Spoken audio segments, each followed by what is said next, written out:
What's going on, everybody? It is your boy OCP in the place to be, and welcome to another episode of Escape the Matrix podcast. As you can see, we have a little bit of a different background, different environment. First time here in the studio here in downtown Dallas, and today we have a really special one for you. You guys already know I'm really big on education. I'm really big on just studying success, and I think the person that we have here from as a guest is the epitome of exactly that. And so I have none other than the man, the myth, the legend himself, Mr. Raamel Mitchell. My brother, how you doing today? I'm doing well. I haven't heard that one, right? At least for me, the man, the myth, the legend. Yes, sir. All right. I'll take that. Yes, sir. Yes, sir. Yeah. And so a little bit of a background about Raamel. I'll just keep it really brief, and then I'll allow him to kind of go into his own spill. But I got introduced to Raamel, man, recently, like a month or two ago. Really, not even that long ago. And he showed up to my mom's birthday brunch. I guess that's where we were at, over at a nice restaurant. Had a great time. We had a great conversation. And within our conversation that we had, it was pretty insightful. And just in that moment in time, I was like, let me do a little bit of research on this guy. Let me figure out who he is. I feel like I need to have a conversation with him. So I just want to say I appreciate you for joining, first and foremost. I know you could have been doing plenty of other things, but just a little bit about Raamel in terms of what it is I know about him. One, he is a father, a husband, and a hardworking man. He's actually working at Microsoft and been there for almost 20 years. Or have you passed that 20-year? No, 20 years next month. 20 years next month. So I'll go ahead and say happy 20th in advance. So congratulations to you for that. And I'll just kind of allow you to go into your spill. So tell us a little bit more about Raamel, who you are, where you grew up, and how did you end up, out of all places, at Microsoft? All right, so that's a long story. I'm gonna try to keep it really brief. First, let me just say, look, your mom and the work that she's done. She's also at Microsoft, and has been just a leader in the community and has inspired so many people to achieve their greatest, both at work and in the community. So it's been great to work with her and to see you and see you, her, and the entire family grow. She speaks so highly of you over the years that I've known her. So it's great to be here on this side of the table with you, having this conversation. And so going to your question, where am I from? I'm literally from here.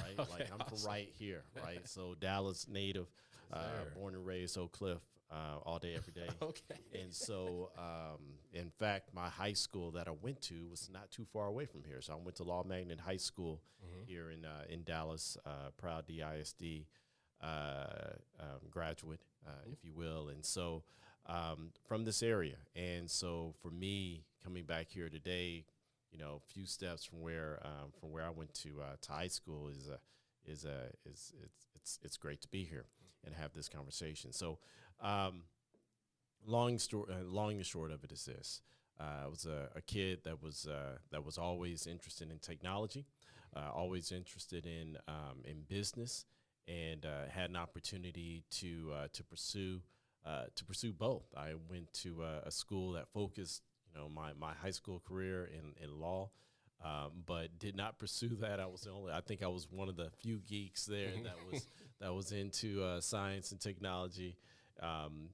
Ultimately going to Tuskegee University, majoring in electrical engineering, minoring in physics, that type of thing, and started my journey at Microsoft 20 years ago. And so it's been a fun path, right? And so being able to see the emergence of different types of technologies, seeing where business is taking us. I like how you phrase this, like breaking out of the matrix, because really what that means to me is like thinking about this in terms of the mindset that oftentimes many of us are in, right? Like, how do we break that mindset of of what you do in your 24 hours, what you do in your 7 days in a week?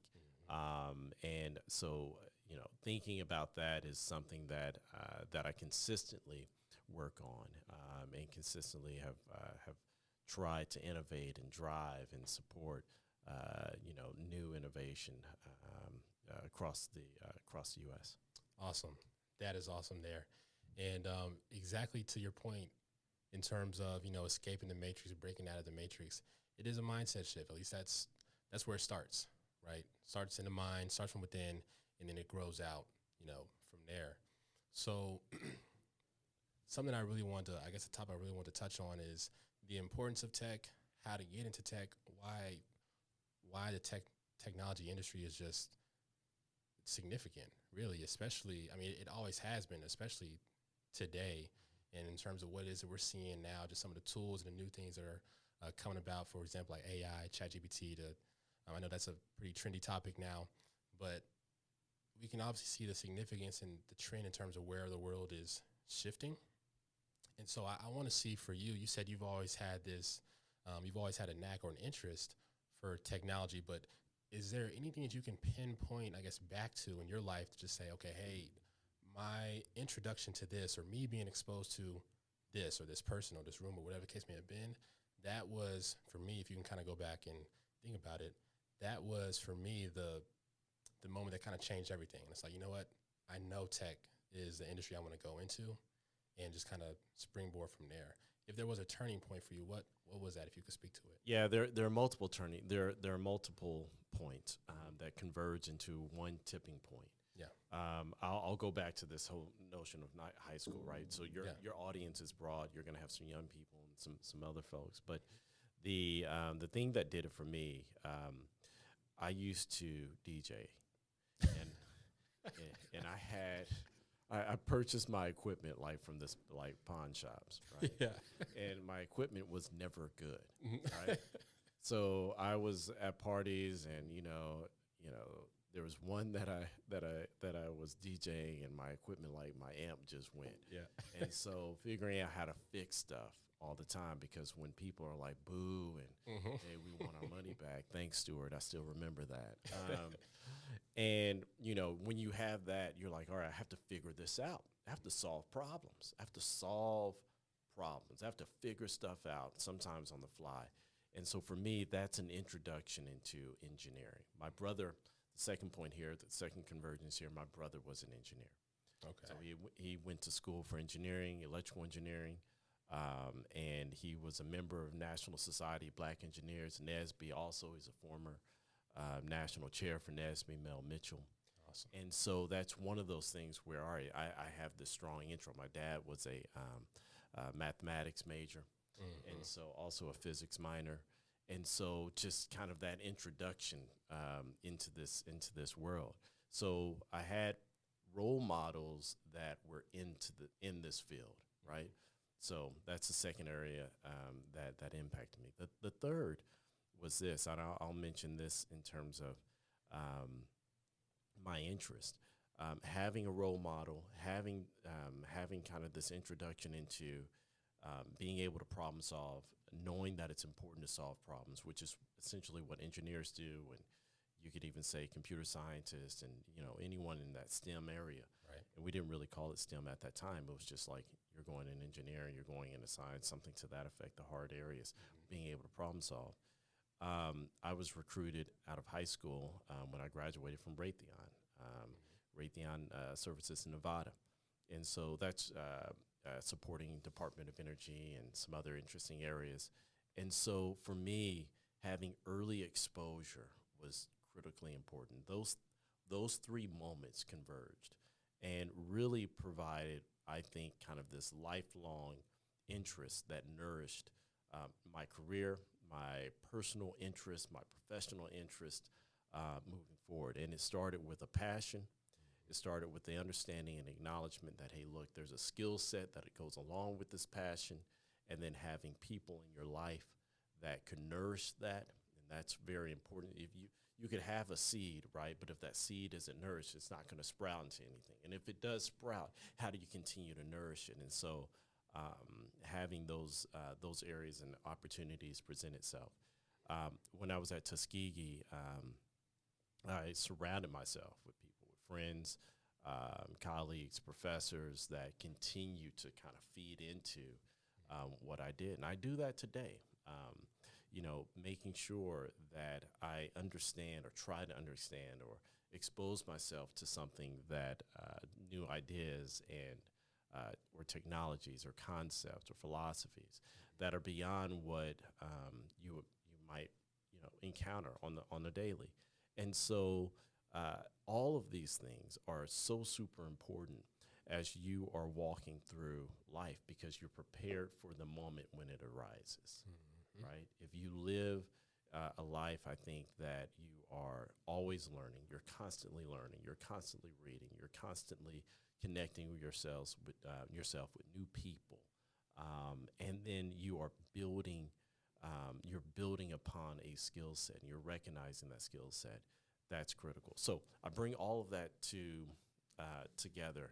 As when I think about your question in terms of technology, the reality of it is that fundamental to technology, we are in what would be called the fourth industrial revolution, right? We're in a phase of life. We're in a phase of kind of, when we think about work, we think about the future of work and where we are and where we're going, the impact that automation will have, and AI and all these other technologies will have on how we interact socially, professionally, how we solve big problems. All of this is rooted in technology. All of this is rooted in technology. And so we have an opportunity now for all of us to engage. And this is a space that's unlike any other space that's out there. Like, if you're going into tech, or if you have a business, or if you have a side hustle or a micro business or you're in this. Every company is a tech company. Every business will be a tech company at some point. You have to engage, and you have to participate in it. And so I look at this and I say that there's a huge opportunity. If you enjoy solving problems, if you enjoy capitalizing on opportunities, there's no other field that I think better than technology. Right. So, yeah, and you touched on several things there. I kind of want to go back to. One, just the importance of technology, right? We understand, we see it as everyday people, as consumers, people as innovators. We see the importance of technology, rather if it's simply just podcasts, a camera, or just like a CRM, for example, stuff that we can see every day, that we can touch, we can feel is tangible.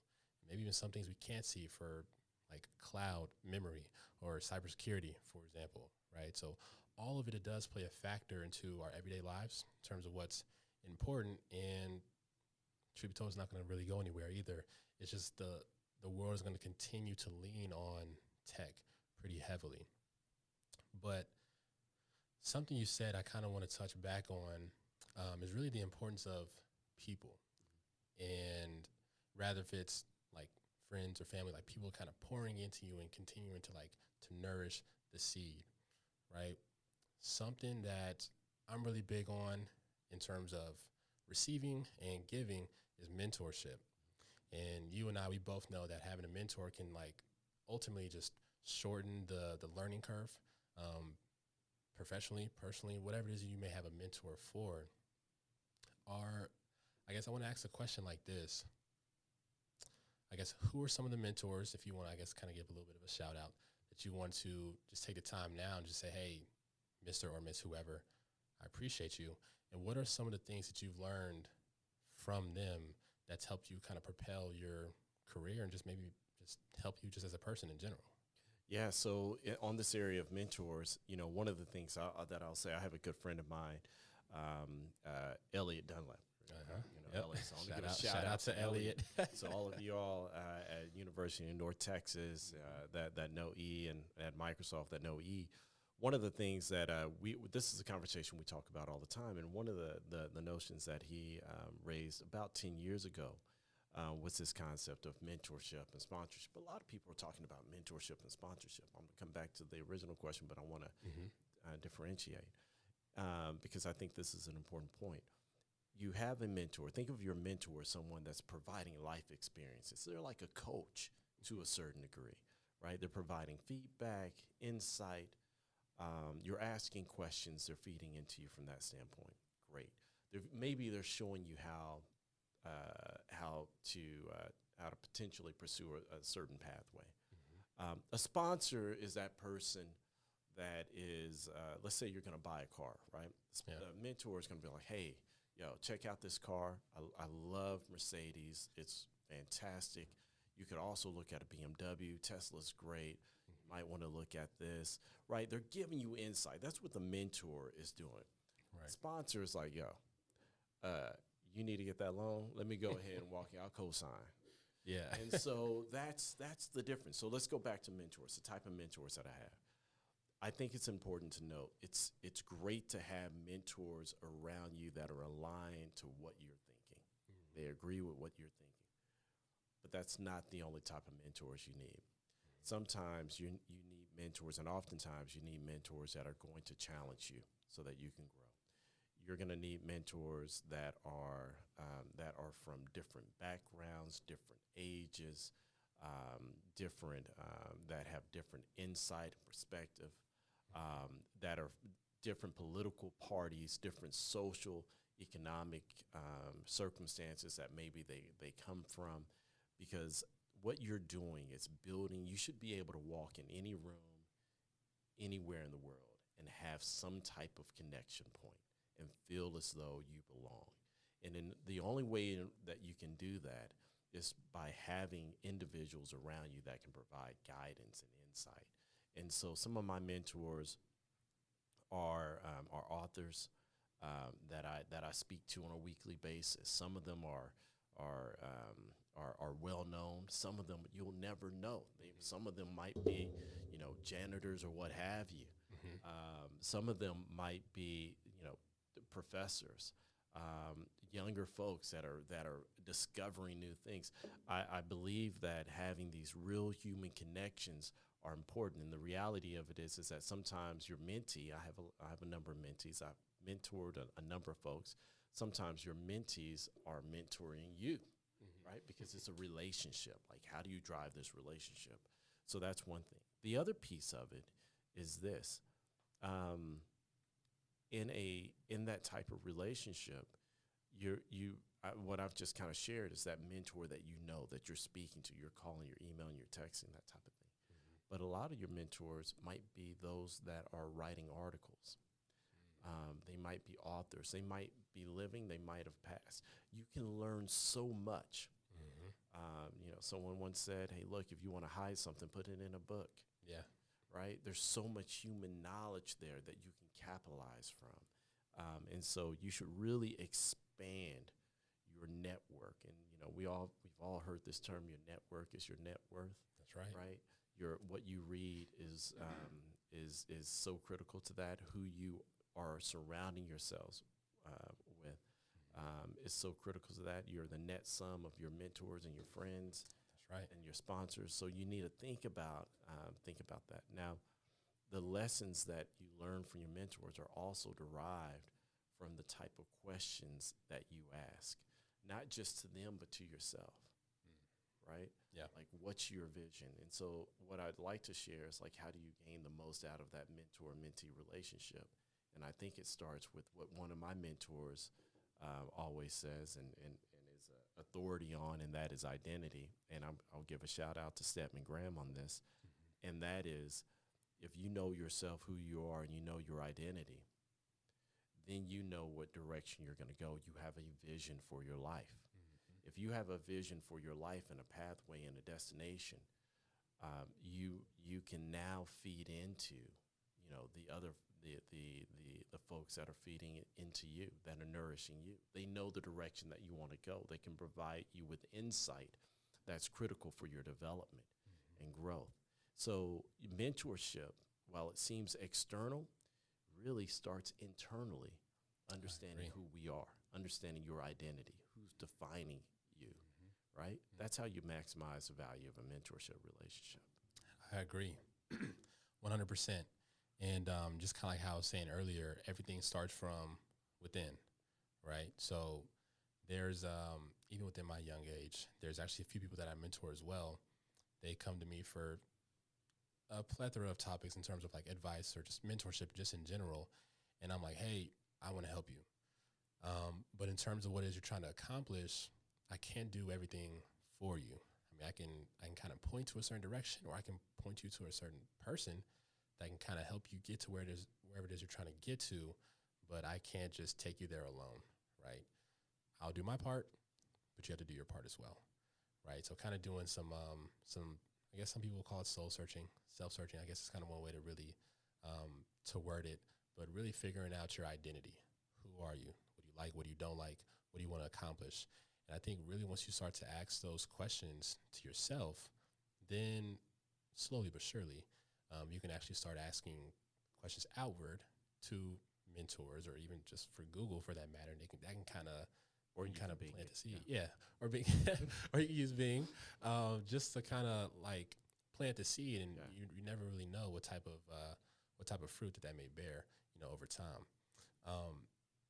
In that same vein, in terms of like mentorship, because I know that there's a lot of people that are looking for mentorship still, and they feel as if they're struggling to find it, or that they want to have that one-on-one connection, right? I mean, I know you can have mentors like indirectly via articles, books, YouTube, or podcasts, for example, but people that are looking for mentorship, like the physical one-to-one connection, for example, how, I guess, in your experience, what are some of the best ways to go about actually finding or seeking mentorship that way? Yeah. So a couple things here. One, it absolutely, let's be clear. It starts with you. Yeah. You have to understand who you are. If you don't understand who you are, doesn't matter. You could have the best mentors, around, quote unquote, the best mentors, the brightest minds, or what have you. If you don't know who you are, so think about yourself as a corporation. If you're thinking about yourself as a corporation, what would you need to do? You'd have to have a vision statement. What's your vision statement? If you have a vision statement, now you have what's your mission statement, right? What's your mission in life? What's your vision in life? Where are you going? Where are you headed? What are you about? Why should I invest in you? Right? Why should you invest in yourself, right? So is your vision bold enough and big enough for you to really be passionate about? So let's start there with you as a corp. And then let's think about it like this. If you're a CEO of your corporation, you're the CEO of you.you, right? Yeah. Who's on your cabinet? Think of your mentors from that standpoint. Think of them as your kitchen cabinet. When you build a corporation, what you want to do, you want to make sure that you have folks around you or that are part of that corporation, that company, right, that are augmenting or complementing the skill sets that you have, don't have, or what have you, that are filling the gaps, that can see blind spots for you, that can provide insight and expertise. You have to think about it from that standpoint as well. If you want to be very, very tactical about it, that's how you start. One, what's the easy way to do? If you're in college right now, you're a young man, right? You recently graduated. You've been out for a second, but, start there. When I was in college, right, I thought about my professors in this way. And I thought, would I hire this person? Right? I actually started thinking like that when I was in high school. Sometimes that helped, sometimes it didn't, right? Yeah. But if you think about it from that standpoint, would I hire this person when you're in school? When you're at work, who are you observing? Who's the number one person in your space? And why are they number one? Get to know them. Right. Who's the number two? Get to know them. Who's the number three? Get to know them. You're interviewing people every day for your circle of mentors, for your kitchen cabinet, for your personal board of directors.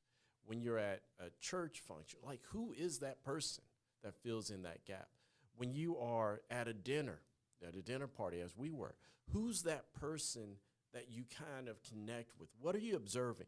Oftentimes we're so deeply into our phones. I know we talk tech. We're so deeply into our phones that we're not even engaged in reality, right? And so when you're thinking about who's the writer, who's the leader, who are the folks that you're seeing that have the type of success or input or knowledge or insight that you think align to what you want to drive, you have to approach them. You have to, it starts with observing. First, it starts with knowing who you are. Second, it starts with knowing where your gaps are, because now you know who you are, figuring out the type of individual that could fit that gap, and observing who's around you. And the funny thing is that when you are in spaces with people that are that you want to be around. You'll find individuals that also want to be around you. Yeah. Right? And so that's one thing. The other thing is expand your group, expand your circle, right?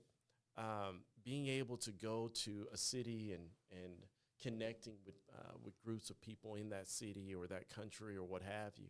It's an important thing.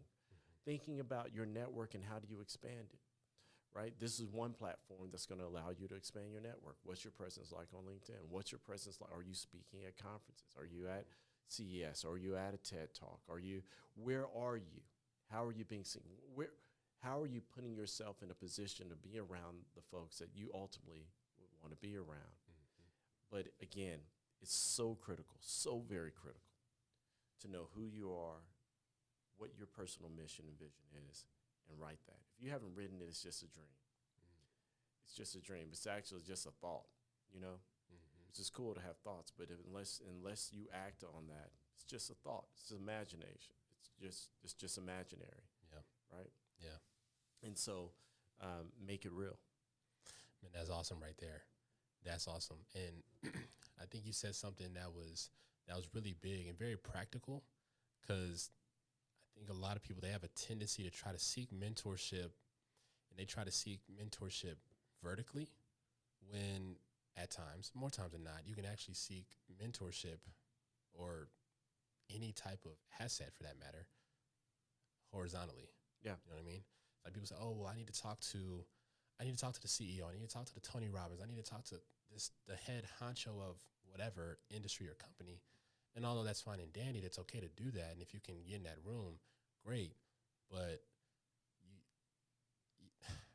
it wouldn't be wise of you to just kind of overlook the people that are literally to your right and to your left, like a Raamel, for example, or like a Elliot Dunlap, for example. Like, they're not too far removed in terms of where it is you're trying to go. In a lot of cases, at least, just depending on identity, of course. And they're, at least in my opinion, from my own personal experience, I would say, it's a lot easier to get in contact with you or other mentors that are to my right and left, as opposed to try to get in contact with Satya.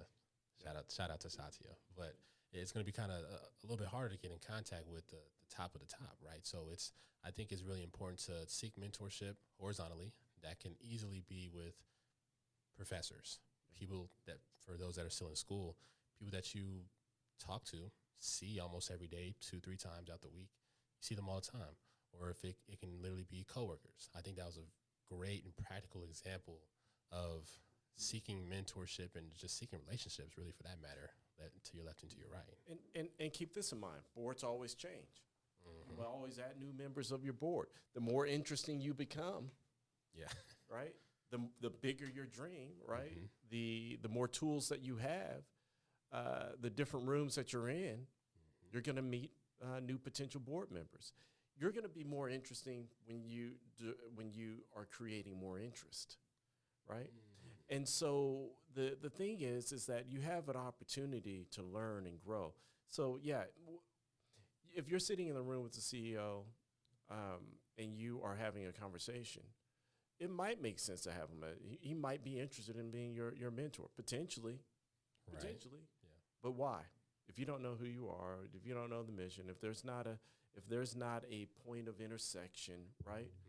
If there's not, it might just be a personality thing that it's not going to click. Maybe there is, and it does click.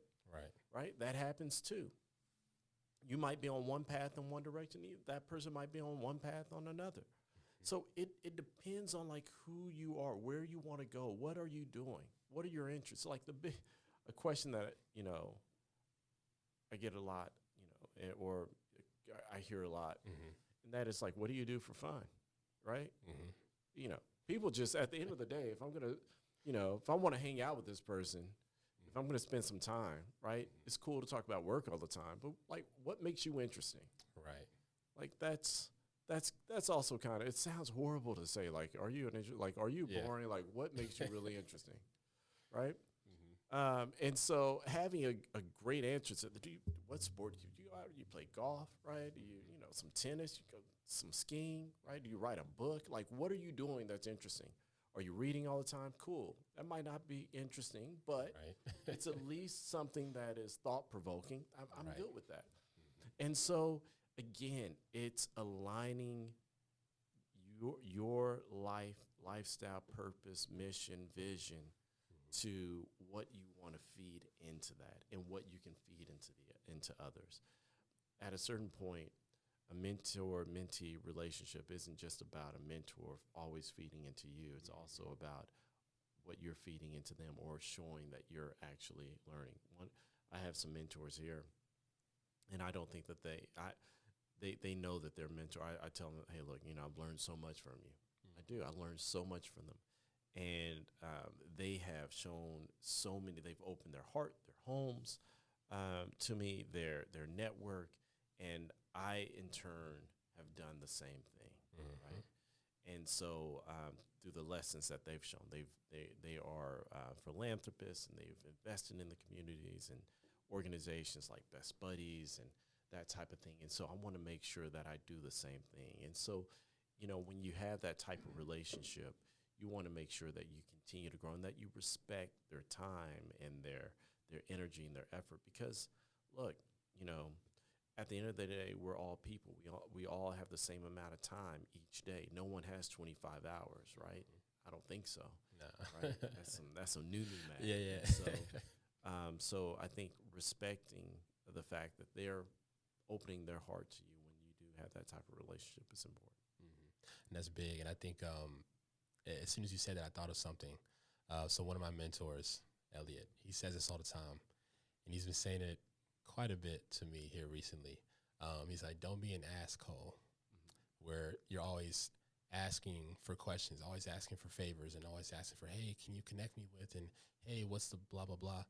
It needs to be a partnership in terms of a mentor and a mentee. It can't just always be the mentor feeding into the mentee. Like, it has to go both ways. So that's as soon as you said that, that's like, okay, the light bulb kind of went off. I'm seeing it in my own life. Okay, hey, I have a tendency to just ask and ask and ask and ask. And at some point in time, I got to pour back into my own relationships as well. Absolutely. Like, call and say, again, hey, look, I just read this article in Bloomberg. Thought you might like it. It's a topic of conversation. Great. He's listening. She's listening, right? All right. And this is an interesting article. Hey, I have these tickets to a game, right? Yeah. What are you doing? Thought you might like it. And they might be like, hey, I got floor tickets, but these, and there's no I appreciate the the gesture, the thought. Yeah. The gesture was nice. Right. I think I will pass. But, so, but I think you're right. It is a two-way, it's a two-way street. And so, and the relationships grow, some wane, some fizzle, but some evolve, right? So it's taking that into consideration. I want to jump back to one of these other to one of the points that you asked related to technology, too, because and going back to kind of some of your opening comments in terms of like breaking the matrix, we're looking down on our phones all the time. I mentioned this just a few moments ago, and I was thinking about this conversation I had with Buzz Aldrin. And so Buzz, second man to walk on the moon, great guy. Shout out to Buzz, and he said that he has said this publicly, I'm sure. But the thing that almost any astronaut, particularly these Apollo era astronauts, would say was like, yo, we went to the moon using technology and that was less advanced than what you have in your palm of your hand. That's crazy. Right? So I think the Apollo capsule had like 4K of memory, which they hand stamped like the memory. It's crazy the amount of, and they built these things with slide rulers and computers, right, that were massive. Right. But all of that technology doesn't compare to what we each have in our phone every day. And so when we think about this, the question that I think about technology is this: we've made technology so ubiquitous. Everyone has access to it on almost any part of the world, in any part of the world. And so when you think about it, the real question becomes, going back to your earlier statement, how do you break from the matrix?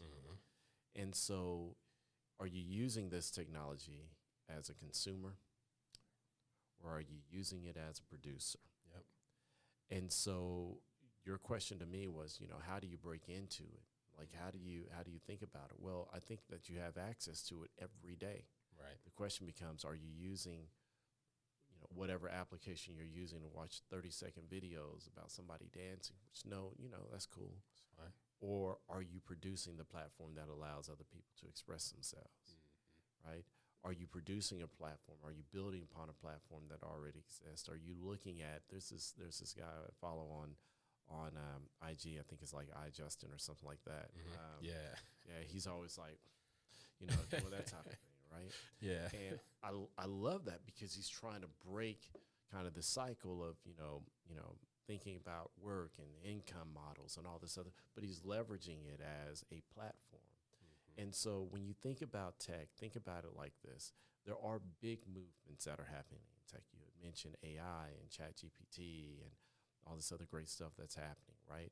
But the real question is, how do you leverage movements in tech for what you want to do? Let's go back to identity. What do you want to do? What's your purpose? What's your goal in life? What impact do you want to make? And I think that's the real question as we think about tech. For those that are like, hey, look, I don't have a background in tech. I study sociology, right? Or something. Not saying that a sociologist isn't Nothing wrong with technical, right? Because when you start getting into data analytics, there's a lot of tech there. So any career, any company, small, medium, large, enterprise, any individual can leverage tech, starting with what they have in the palm of their hand, whether it's learning, activation, building, growing, creating. Start there. If you're at the just where do I go? That's where you start. That's awesome. That's awesome right there. So let's so let's get into this because we've had this conversation in brief. So as mentioned earlier, we've already acknowledged right now you work at Microsoft, but what I would like for you to do is just kind of tell the people a little bit more about what it is you do at Microsoft, the team that you're on, and just the importance of the team. If you can. Yeah. So I've been at Microsoft for 20 years here. Next month, it's kind of funny to say. It's funny to hear. Yeah. And this is actually, so I'm rolling into this role from another organization that was on, which was a corporate citizenship role, where we help to build public-private partnerships throughout the U.S., in communities throughout the U.S. So that was an amazing role. And this particular team that I'm on is also really super amazing. I get a chance to work every day with individuals within Microsoft and companies out. And it's the Black Partner Growth Initiative. And so I'm a global director for business development on our Black Partner Growth Initiative team. Microsoft 2 years ago, going on 3 years ago, made a commitment to diversify our partner ecosystem. We had, like many tech companies, very few partners, Black technology companies, Black-owned technology companies that were part of our ecosystem. We made a conscious decision to make an investment so that we can grow this space. And we've tripled, if not quadrupled at this point, the number of Black technology companies that we're working with. Why is this important? Microsoft goes to market through our partner ecosystem. What does that mean? That means if there's a company that is building on our platform, right, whether it's a cloud solution, AI solution, whatever that might be, modern workplace solution or cybersecurity, you name it in terms of kind of the focus areas that we have. Our partners build technologies and they service technologies built on the platform or for the platform. And so that's where we are. And so we have partners throughout the globe. We've had partners throughout the U.S.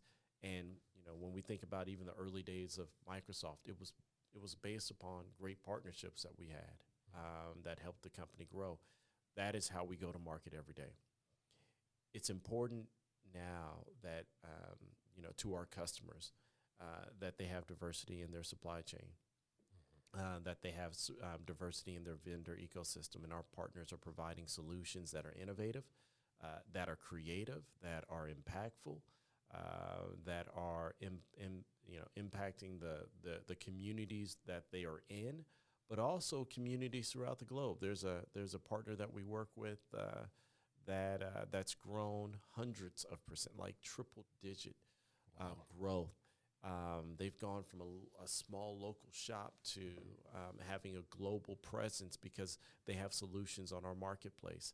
And so that's the type of growth that we love to see, and that's the type of investment that we're making. We've also provided $50 million that we towards our capital fund for Black technology companies. We are looking at not just mentorship, but we do provide mentorship. We provide guidance. We provide what we call co-sell motion. So if you have a tech company, you have a solution that's built on our platform, and you are looking at customers, we are going to market with you as our sales team. And so that's what our team has been responsible for. And I have to give another shout out to Regina Johnson and Daniel Icom and Akuo and Lonnie Johnson and David Smith and Laura Polly and all these other folks that have really done just such an amazing job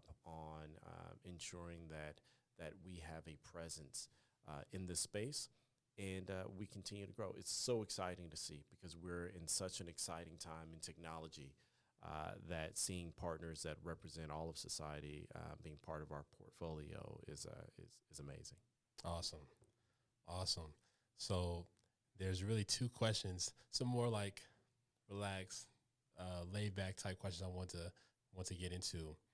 I know you're a big reader, and I know you're a big music guy. So for our people that are trying to find their identity, right, there's a lot of ways to do so. For me personally, my outlet or my way to do it was through books. My question to you is, I guess, what are maybe the top 3 books, or maybe just your favorite top 3 favorite books that you've read that either helped you find your identity or just you just love, period? Yeah, so I'm going to answer that in a number of ways. So I'm going to start with the classics. Okay. Love the classics books. Henry David Thoreau is one of my favorite writers, and also Emerson. So, I would strongly suggest reading anything by Walden. Of course, is like perhaps one of my favorite. There's a sense of when I start there because those books in particular, or those authors in particular, drove into, at least for me, the importance of self-reliance, the importance of thinking creatively, the importance of understanding the directions that we can take, right? Taking the path less traveled, right? The line, I left Walden for the same reasons why I went, right? There are so many lessons that are offered in those books that are, and by those authors that just resonate with me. There's a ton of work by other so if I go back, I'll say it like this: I read books in history, policy, science and tech, political science. Read a lot of books in these categories, and so a lot of authors across the board.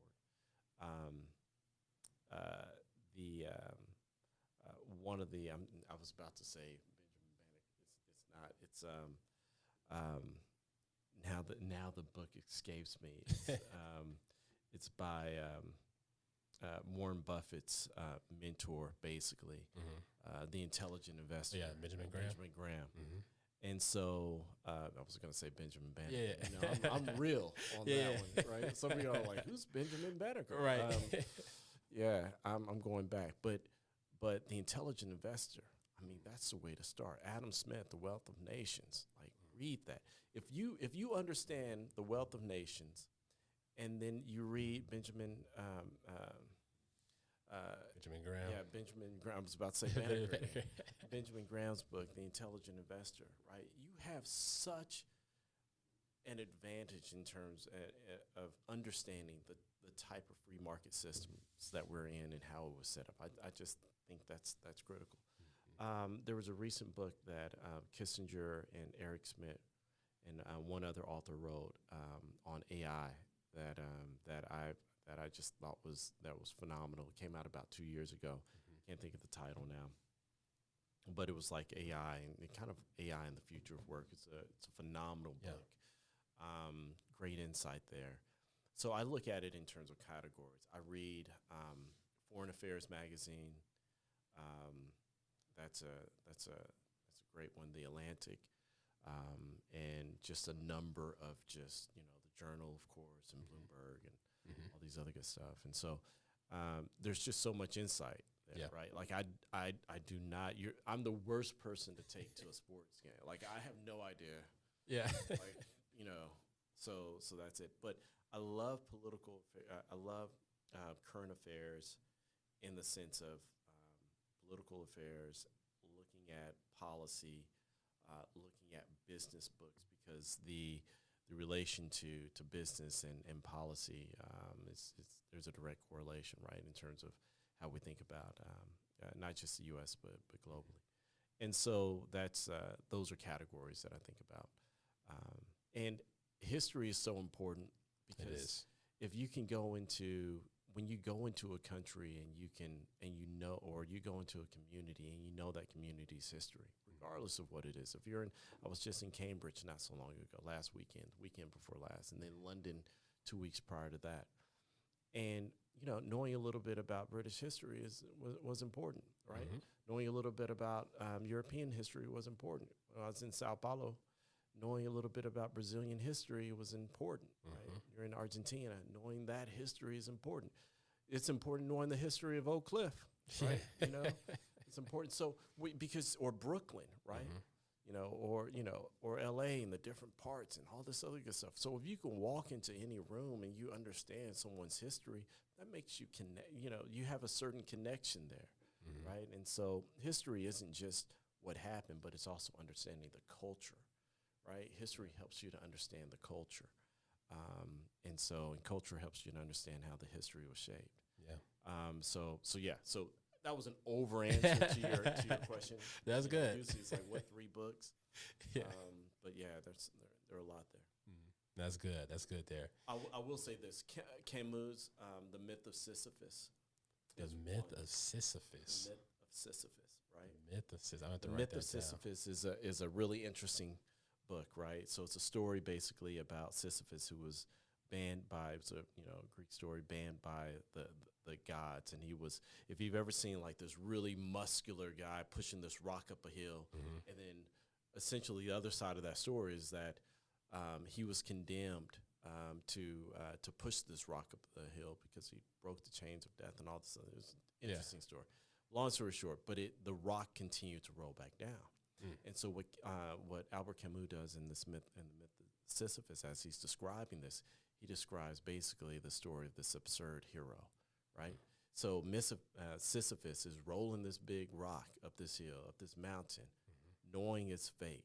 And the fate of the rock is to roll back down, right? But he's still putting all of his effort into rolling. His shoulder is impressed in this boulder that he's pushing. His cheek is impressed in this boulder. He's pushing it up, and he knows that it's going to come back down, but he never gives up. And so the question becomes: is he victorious really when he pushes it and he knows that it's about to come back down? Is he optimistic maybe that he thinks this time it's going to go over? He knows that his fate is for him to walk back down. Or is it when he's walking back down that hill, looking at what's in front of him, knowing what he's about to do, and he doesn't give up? I love that story. And so that's one that also kind of shaped this, because in life, what's going to happen, you're going to have these ups and downs. You're going to have these moments of depression and depth where, people around you are just, it's just going to be crazy. There are going to be these other high points that you can't even remember. Like you're just in this place, you're gonna say to yourself, how did I get here? Yeah. Right? Like, I'm the luckiest person in the world right now. You're gonna have those moments. You're gonna go through all of these ranges of emotions. And so I love that book for that reason. I love that story for that reason. And so that's, from a secular, keeping it pretty secular here, that's a book that really, that story I really appreciate. Awesome. Also, I got that written down, The Myth of Sisyphus. Yep. I'm about to ask you here once we get offline. I'm asking you how to spell Sisyphus. I'm a horrible speller. Yeah. How to spell Sisyphus, and I'll definitely put it in the link in the description of the video as well. So that's this has been awesome. This whole entire experience, this whole entire conversation has been great. I know I have one question for you. There's really two things I want to touch on last. One of them being, my mom told me you're a really big music guy. And I know you kind of already shared that sentiment a little bit in terms of you trying to be a DJ, which I definitely got to get more. Oh, yeah. So what's the question here? What's the question? So I'm assuming here, but I don't want to assume. I'm going to ask, what are your top genres? Hip hop, probably old school hip hop versus like today hip hop. Right? Okay. All right. And then it's really clear. It's hip hop, R&B, and like 80s, 90s, like rock and alternative. Oh, I wasn't expecting that one. I have a playlist on my phone right now that's alternative rock and grunge. Oh, wow. Right? I have blues. I have so when I say hip hop, let me also just do a subcategory of Afro beats. Okay. As well. Yeah, that counts. Right? Or that counts. R&B, let me do a subcategory of Afro beats, right? Yeah.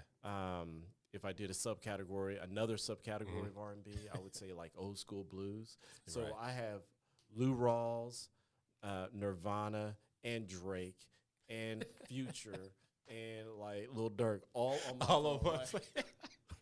Not on the same playlist. I have Kenny Rogers. You got a very wide palette. A wide palette. Like, I have everybody, on my list. Like, I can sit down. It's like, all right, I got some Mozart. I have some, I have, the only genre of music I don't like is like music from the Baroque period. Like, but generally speaking, you want some country? I'll throw some country on. You want some Randy Travis? I throw some Randy Travis on, so I have a little bit of everything.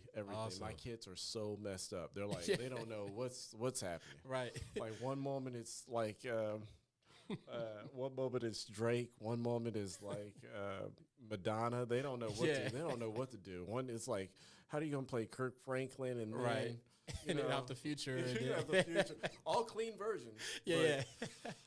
So that's a trip. 90s hip hop, I think, was the golden age of hip hop. I agree.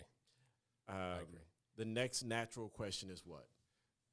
Top 5. Top 5. All right, top 5. That's gonna. You can take from any standpoint, commercially, lyrically.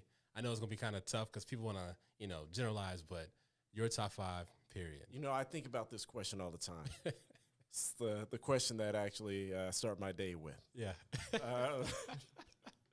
So my top 5. All right. I'm not going to put them in order. Okay. My top 5 are, and again, not in order.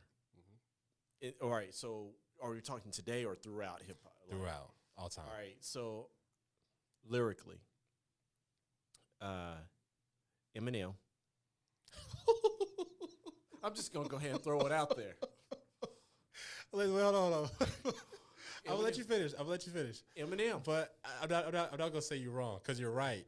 But it's just funny because he's like people love to hate him, especially now. Eminem for everything that he went. Look, when he on, I knew that was going to be the case when he was on one of the tracks with when he was on Patiently Waiting with 50 Cent. Mm-hmm. And he was like, Shady Records was 80 seconds away from the towers and cowards, the wrong building they meant to hit out. I was like, oh my goodness, this dude just kept going in. Yeah, he's different. I was like, but you just can look at the consistency and the messaging and everything else. Like, Eminem is, all right, so we have that.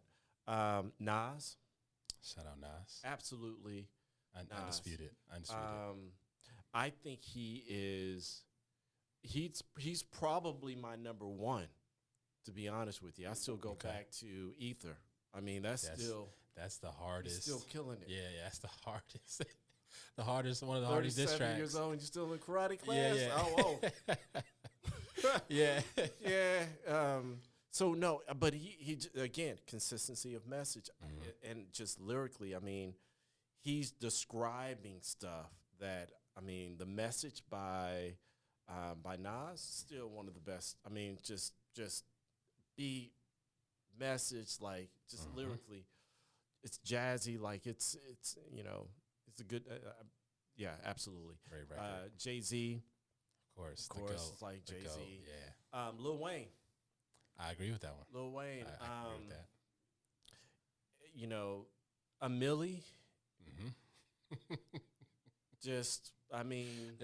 I would say about 98% of, like, real hip-hop fans, if not 100%, can probably go bar for bar on that song. Yeah. Yeah. That's good. I'm going to throw out another. I mean, this is going to be, I'm going to go ahead and say this, but Andre Benjamin, Outkast. Oh, yeah, 3 Stacks. No, of course. Andre Benjamin. Of course. I mean, again, lyrically, I mean, look, you know, I'm trying to think of something like, it was like, there was a line that he said, you know, basically it was like, see, we've been going through the same problems. Yeah, I made more bins than the average man, but not enough loot to last me till the end of the week. I'm about to be like you live check to check. Yeah, you don't lose your feet, then I don't eat. So we like neck to neck. Yeah, we done come a long way, like from cigarettes from Virginia. This ain't gonna stop, so we just gonna continue. Come on. Oh my goodness, what did you just do? It's like I remember listening to that for the first time. I was like, oh my goodness. I think he's very. I don't think he gets enough love. He doesn't get enough love. I mean, he doesn't. But those would be my 5. I do have some honorable mentions in here. I think that people forget how good Snoop was in his heyday. Yeah, Snoop. I was actually just listening to a Snoop song maybe a day or two ago. Probably one of my favorites. Who Am I? Yeah. That's probably one of, if not maybe my favorite Snoop Dogg song. It's so Cali. Like, just through and through, it's amazing. The Shiznit. Amazing record. The Shiznit. That's the one for me, right? Like, again, I put that with, like, a Millie as well. And then I would also say, I mean, it's a controversial one. I'd also throw, man, look, Kanye as an artist. Yeah, producer. Artist. I mean, now, obviously, Kanye today, outside of the studio, outside of a couple occasions in the studio, may not be all that highly favored. Yeah, no, he's not. Skill set, right there. But if we're talking, I mean, easily 2016 to the beginning, I mean, it doesn't matter. Like, music, rapping, producing, he can go toe-to-toe with anybody in the verses. I think he'll probably win. Yeah, he will. He will. And then I think, like, more recent, like J. Cole, of course. Mm-hmm. Shout out Cole. Shout out Jermaine. And then Meek Mill. Mm-hmm. Right? And then, like, Dreams and Nightmare. Yeah. That's like, that's an anthem right there. Yeah. I'm like, man, I'm not even going to try to do that one. Yeah. But the way it started, the build-up, like, the build-up. Yeah. It's just classic song. It's fire. And then the one that I also would say, I had another person, of course. Look, real hip hop fans are gonna be like, "Oh, this dude." So I'm just gonna go ahead and throw it out there. But Drake, I like Drake. Yeah. You know, it's funny because a lot of real hip hop fans, like how you said, they kind of roll their eyes like, "Oh, okay, like Drake, we're not trying." But you kind of can't deny, like, the boy great. He is. I mean, not just the idea of Drake, you know what I'm saying, like, but the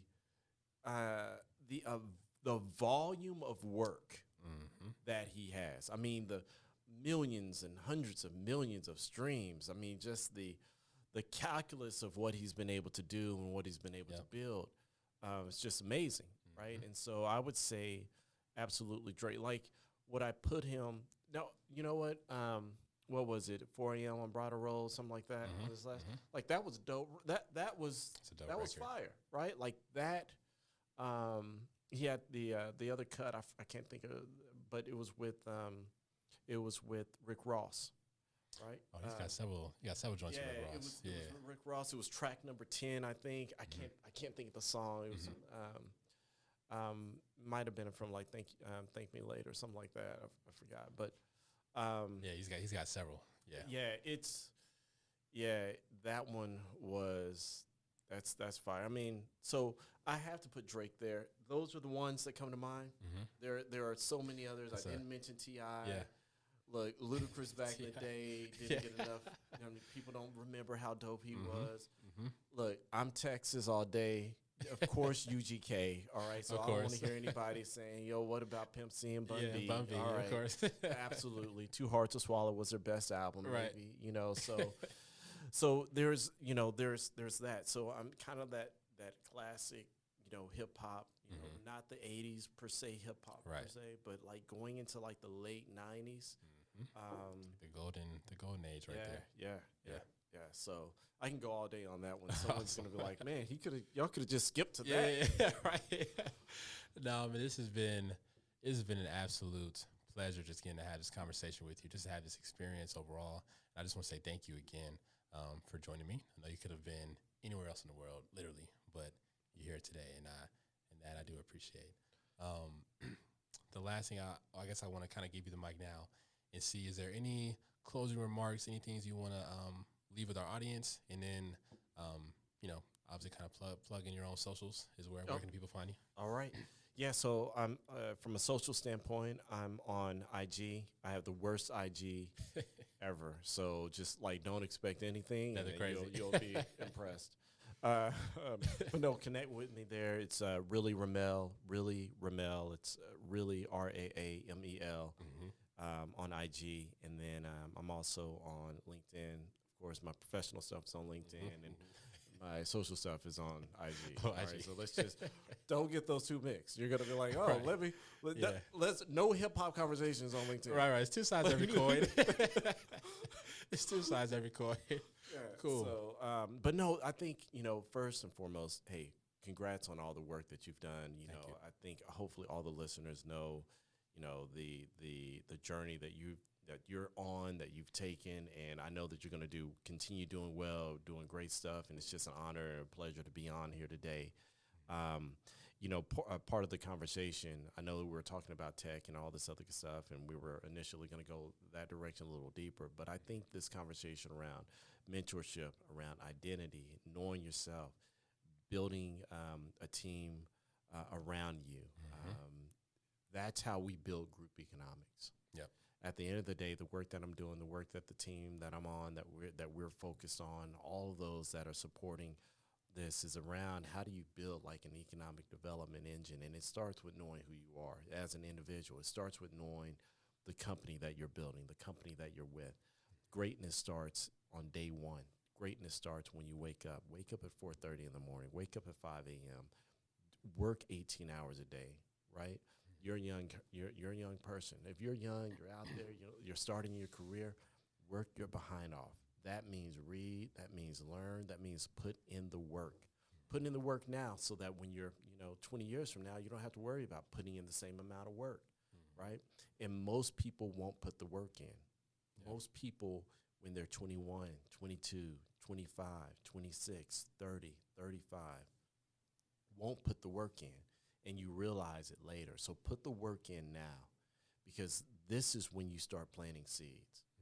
Make a vision big enough for your life, and then make it bigger. I'm gonna leave you. I'll share this thought. I'm not sure if I'm leaving you with this thought, but I'll share this thought. I had a dream car, or what have you. I'm not gonna go into it. I got it. It's like favorite vehicle. I've been thinking about it for a while. It took me a long time to find it. Only a certain number in the U.S. And I got it.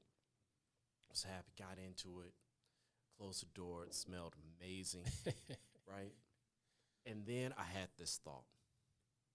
My thought was, I wish I would have dreamed bigger, right? Yeah. Because, you know, if you're a lot of you might be like me out here. Like when I was a kid, you know, I said I'm from Oak Cliff and growing up or what have you, and you're thinking, you know what, all I wanted at that point when I was a kid, I was like, yo, I want a 6'4" Impala, like with triple gold Dayton's. Like it was such a stereotype. Yeah. I wanted in a lowrider pickup. Yeah.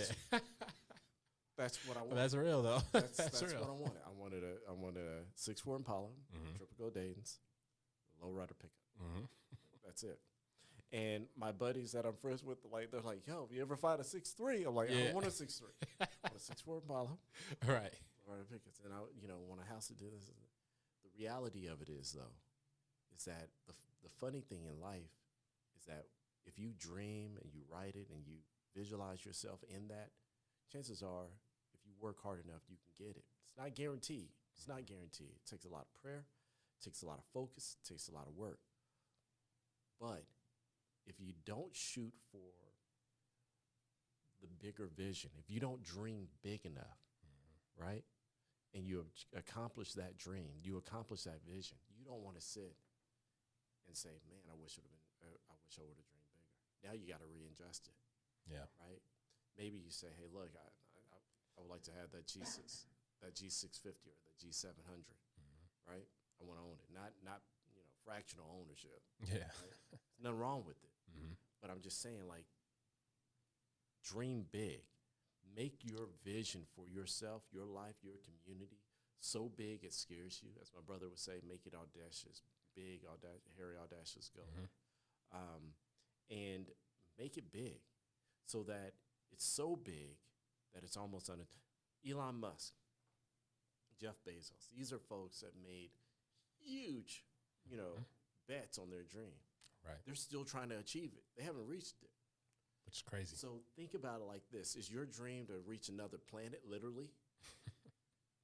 Or is it to get a car? Is your dream to have an application that's used by 70% of the world? Or is it to have a house in a particular neighborhood? Is your dream to transform the way in which people receive their health care? Or is your dream to, you know, wear this particular style of clothes every day, or to have that bag, or to have that purse, right? What's your dream? What's your vision? Yeah. And I think we as a people need to think about reevaluating what our vision is, not only as a community, but individually. That's why knowing your identity is so important. That's why knowing the direction that you can go in life is so important. And you know, if you know, when you're traveling long distances, right? Let's say if we were shooting for like the nearest star, Alpha Centauri, or something like that. If we're off just by a couple degrees, we might miss. By the loss. Yeah. And so, you know, it's important to have a dream so far out, a vision so far out, so big, and you're so laser focused on that, and you have the resources that are around you, that are placed in your life, that you place in your life, and the people that are in your life that will help support you to get to that dream, that destination. I was at CES in January. I went there for a few days. I was like, yo, I'm just going to go to CES. I haven't been. Huge show, huge technology show. Yeah. Huge. I've been to a lot of conferences. This thing was massive. Yeah. Like, I walked miles and miles and miles and Wow. miles. It was massive. And I get to this one section. It was like the Shenzhen technology section. All of these smaller companies from Shenzhen, China, and they were they were ODMs and all this other stuff, small tech companies. And I'm walking around, like, literally looking like this. I was like, yo, where am I? Like, I had no idea where I was. I was lost. And I was lost, kind of, really wasn't lost. I was just, like, overwhelmed by how big this conference was. Right. I'm like, it's still in the morning. I know I've walked 7 miles. Yeah. And so I'm here, and this lady comes up to me and she says, what are you looking for? You know, I was like, I don't know. And she said, well, this is a big conference. If you don't know, it's easy to not find your destination. this is a big world. Yeah. If you don't know where you're going, it's easy not to find a destination. If you don't have a destination in mind, it's easy to get lost. And when you get lost, you can get sunk. So have a destination. Have something in mind. Have a team in mind. Feed into your team and allow them to feed into you. Be positive about what you're doing. Have people in your life that are positive. Be culturally diverse in terms of the people that you shouldn't just be with one group or another group. The beauty of humanity is that we can all connect with humanity, connect with others, right? Forget the political parties in terms of connection. You're always going to have that, right? So just think about it at a very human level, how you can connect with someone. And the younger that you do it, the better. Because as they grow and as you grow, you all can grow together, and you're building an economic structure, a professional structure, a family structure that are going to enable each other to be successful, whatever you define success as. But try not to define it as material things. Try to define your success, I would say, as impact.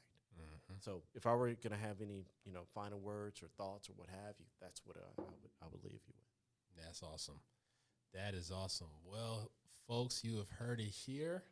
That is a wrap. Again, my name is Oliver Powell, and I here have my well-esteemed guest, like I said, the man, the myth, the legend himself, really, Raamel Mitchell. My brother, again, I appreciate you. Appreciate your time. Appreciate your insight, the wisdom that you were able just to share with me, just within this conversation, and just with the audience as well. And for folks, for you that's watching at home, go ahead and subscribe to the podcast. Make sure you like the video and share with your friends. And until next time, y'all stay safe.